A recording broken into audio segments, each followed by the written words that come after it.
Hello my friends, today I'm gonna make a mango tart. We got mangoes, we got a little bit of vanilla, we got a lemon, we got sugar, this kind of a sugar.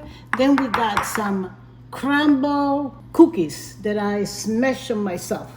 Okay, and then we have the pie crust here. Pie crust. And a then, buttered. of course, a buttered pie rack for Okay. the oven. 1, 2, 3. There it is. 2. This is 2 cups of mango. Roll your lemon so you get most juice.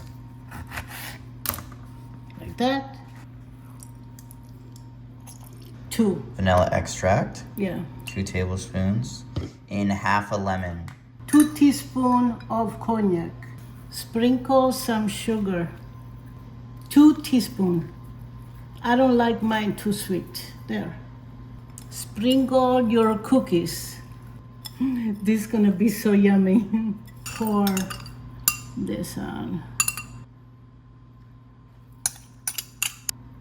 So you're sealing the pie. A little bit, not totally. And what's the oven set to?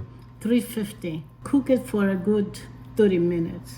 Sprinkle a little bit of that sugar, a little bit of butter, room temperature, I should say. Mango tart ready to serve.